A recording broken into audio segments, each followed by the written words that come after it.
Breaking news tonight, Sean Diddy Combs has been arrested in a Manhattan hotel this evening after a grand jury indicted the music mogul. His attorney tells CNN that he is currently being processed. The charges are unclear as of this moment.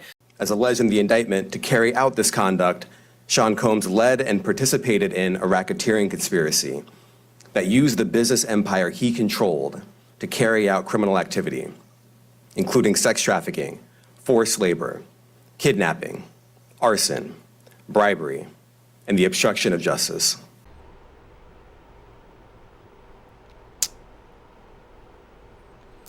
Again, my grandma said, if you don't have anything nice to say, don't say anything at all. So,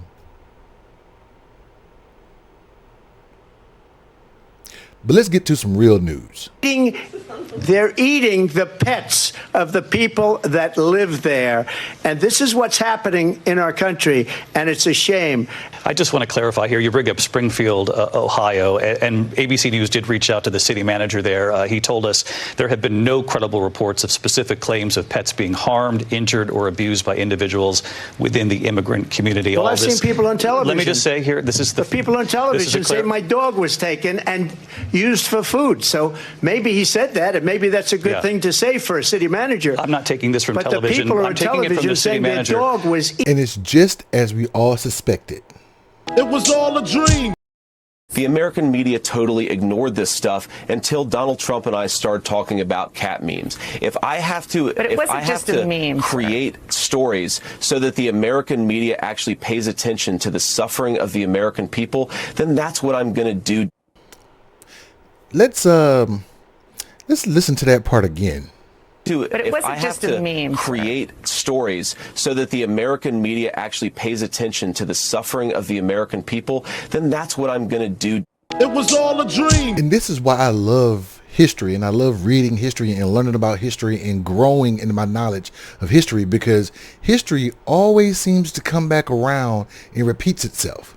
In 2001, we had an attack on American soil when 2 airplanes crashed into the World Trade Center in New York City. And no matter where you were in the world, if you were American, you were scared, because every now and then the world seems to remind us that those 2 oceans are not barriers. And if the world wants to AT&T us, they can reach out and touch us at any given time.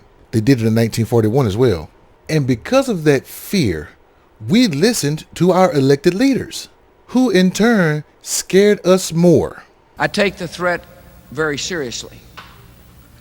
I take the fact that he develops weapons of mass destruction very seriously.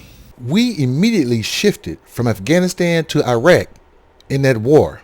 And do you know why he was confident in those WMDs? Here is Secretary of State Donald Rumsfeld back in the 70s, when he was Secretary of State Donald Rumsfeld, meeting and greeting Saddam Hussein. We gave him the WMDs. That's how we knew he had them. And I use had in a strong past tense because he had them. And the government kept us in fear, thinking he still had them when he no longer had them. Saddam Hussein was holding his country hostage on the thought that he still had them. And that's why these 2 could have never run for president, because they sat in front of Congress and lied to us about them having them when they did not have them. And they would have made great presidents as well. Now let's go back to J.D. Vance. If I have to create stories so that the American media actually pays attention to the suffering of the American people, then that's what I'm going to do. If I have to create stories so the American media will pay attention to the suffering of the American citizens, then that is what I'm going to do.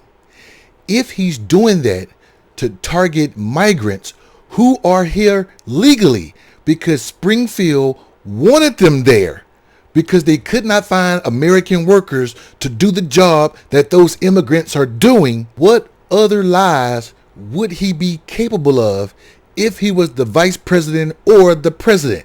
And you know how feeble Americans are with the federal government.